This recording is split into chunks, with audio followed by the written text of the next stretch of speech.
Okay, dear students, welcome to the question paper 2024 pre-exam. You have taken a sigh of relief after observing the question. And first of all, I'll prefer to do the, you can say, trend analysis in the question paper. पहले तो आप लोगों ने काफी राहत की सांस ली होगी क्वेश्चन पेपर को देखने के बाद, क्योंकि previous year if you will compare this paper with the previous year paper, it is really a very pleasant surprise कि at least they have just tried to slightly reduce the standard, downgrade the standard. मतलब बहुत ज्यादा तो नहीं, लेकिन हाँ, and it will definitely affect the cut-off marking. So competition is still keen competition, you can say. मतलब question easy होने से कंपटीशन कम नहीं हो जाता, फिर भी बहुत हद तक स्टूडेंट्स को राहत मिलती है. तो let us start with the topic trend analysis first. मतलब पहले हम लोग ट्रेंड एनालिसिस करते हैं. तो you will observe the diagram and the different segments in general studies. You will come to know UPSC has tried at its best to do some sort of level playing field and to play some sort of level playing field. मतलब उसने कोशिश की है कि कुछ हद तक हम क्वेश्चंस के बीच समानता बढ़ते. 100% equality and level playing is not possible, but it has tried at its best. So let us start from history and culture. मतलब पूरी तरह तो समानता नहीं है यहाँ भी, लेकिन हाँ कुछ हद तक इसने कोशिश की है. तो हिस्ट्री एंड कल्चर में टोटल इसने पूछे हैं 12 questions. Okay, so that is in history and culture. Then come to geography. In geography side you will find 16 question, total 16 questions. अब 16 questions you'll find the slight difference between the two, because there was a trend in from 2018 onwards, the number of questions in the side of, or you can say from the side of history was possibly falling between something to 22 and 20. मतलब कि वो 20 और 22 के बीच history से questions very करते थे हर साल. But the previous year they reduced the number to 13 and this year to 12. But it is not a common trend. It is not a matter of surprise if next year you will find once again the 20 questions or 18 questions from the side of history.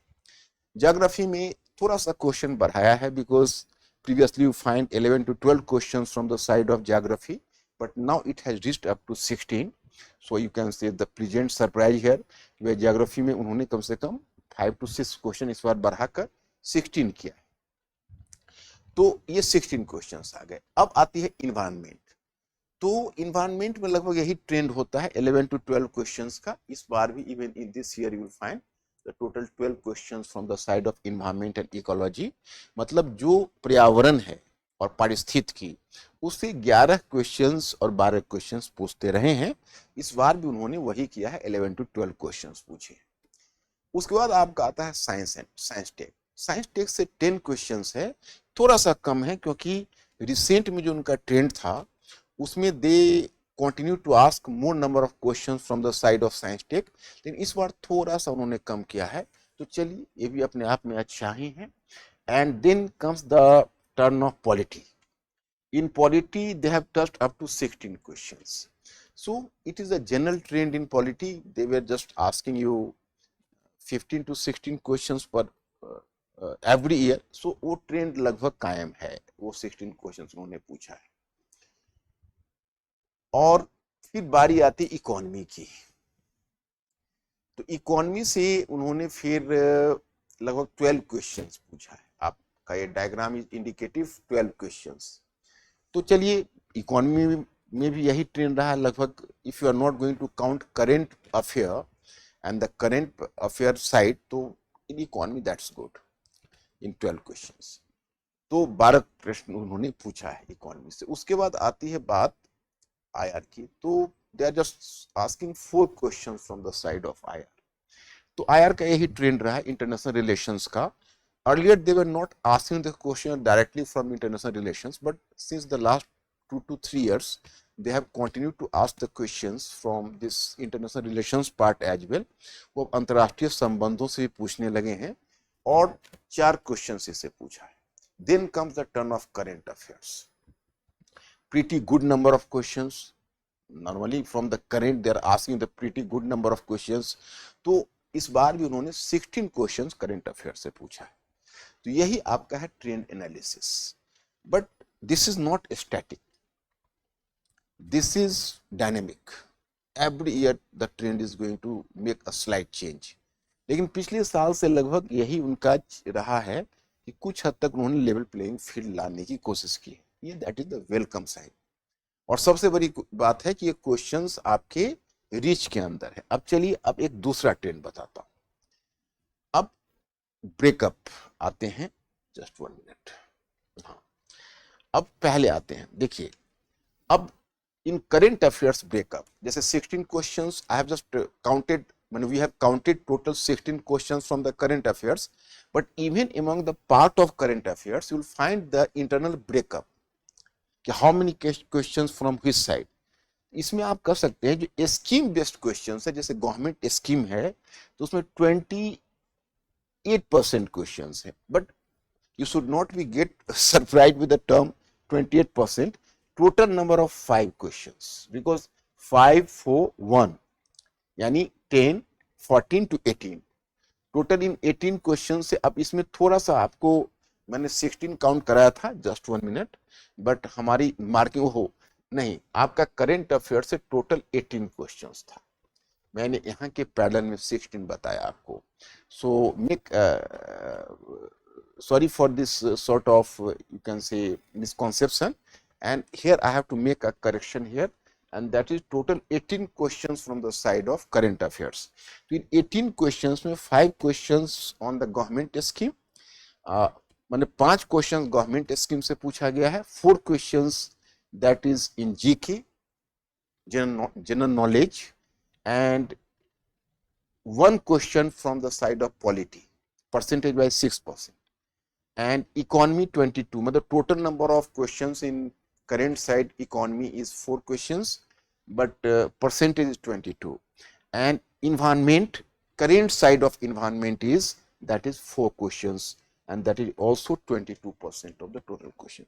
तो यही 5 questions, 4 1 और economy से आप देख रहे हैं 4 questions हैं आपके, और इन्वायरमेंट से भी। तो इस तरह से आप देखते हो कि टोटल आपका ब्रेकअप है ना, 5 4 1 4 and 4। अब we are talking about the third or the third type of trend कि what is the third trend visible। तो visible trend is the nature of questions, कि क्वेश्चन का नेचर क्या है। तो 40% questions are the theory based questions, means कि they are just taking from the text and theory, whether it may be polity, economy, etc. तो theory based questions, that is the 40% questions, and deduction and analytical questions, it is a matter of happiness or the matter of sadness, you people will decide कि they have reduced the number of analytical questions here।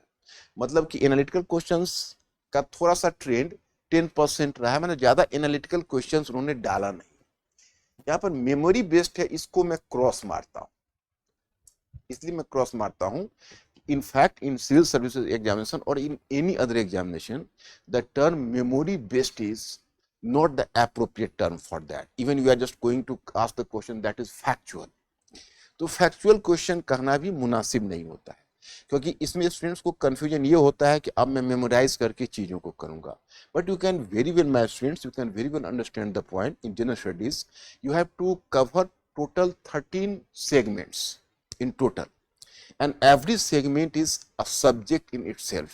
Is it possible for any student to do the rote learning in every segment and to acquire the knowledge through rote learning? Not practically possible। मतलब देखो total 13 part होते हैं, और सभी part अपने आप में एक सब्जेक्ट है। पॉलिटी एक सब्जेक्ट है, हिस्ट्री एक सब्जेक्ट है, इकोनॉमी एक सब्जेक्ट है।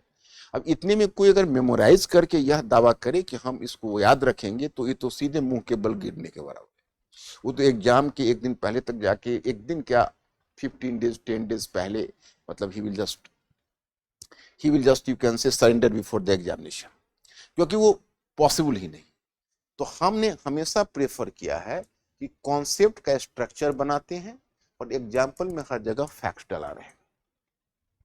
You have to make an structure and then the facts are information. It is just like the examples.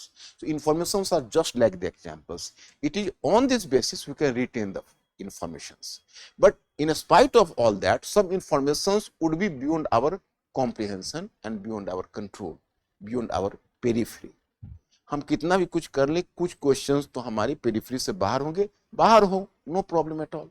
हमें तो सारे क्वेश्चंस करने भी नहीं है, करने भी नहीं चाहिए, लेकिन हाँ हम सेफ पॉइंट से हमेशा ज्यादा रहेंगे। लेकिन हम जिसको हम मेमोरी बेस्ड क्वेश्चन कहते हैं, उसे भी हमें स्ट्रक्चर में डालना पड़ेगा, जो मैं आपको डिस्कस करूंगा डिटेल्स में। हमारी पूरी टीम डिस्कस करेगी ये बात, जो हम आपसे जो मेंस के क्लास है और जिसमें हमारी चर्चा होगी। हम जो 5 ओपन क्लास रखा है उसमें पूरा यूपीएससी के प्रिपरेशन पर ही हम आपके साथ चर्चा करेंगे कि हम कौन सी नई स्ट्रेटेजी की बात कर रहे हैं, कि कौन सी सबसे सुटेबल स्ट्रेटेजी होगी, इतनी चीजें याद रखने की। So my students, so once again the present surprise even for me, because the questions are after all that is not beyond our periphery and control, and we can do better even in the next examination. So all the best from my side. बस इसको जारी रखिए और जो students इस field में आना चाहते हैं वो अपने अभी से अपने आप को कमर कसने के लिए तैयार हो जाए। Thank you very much.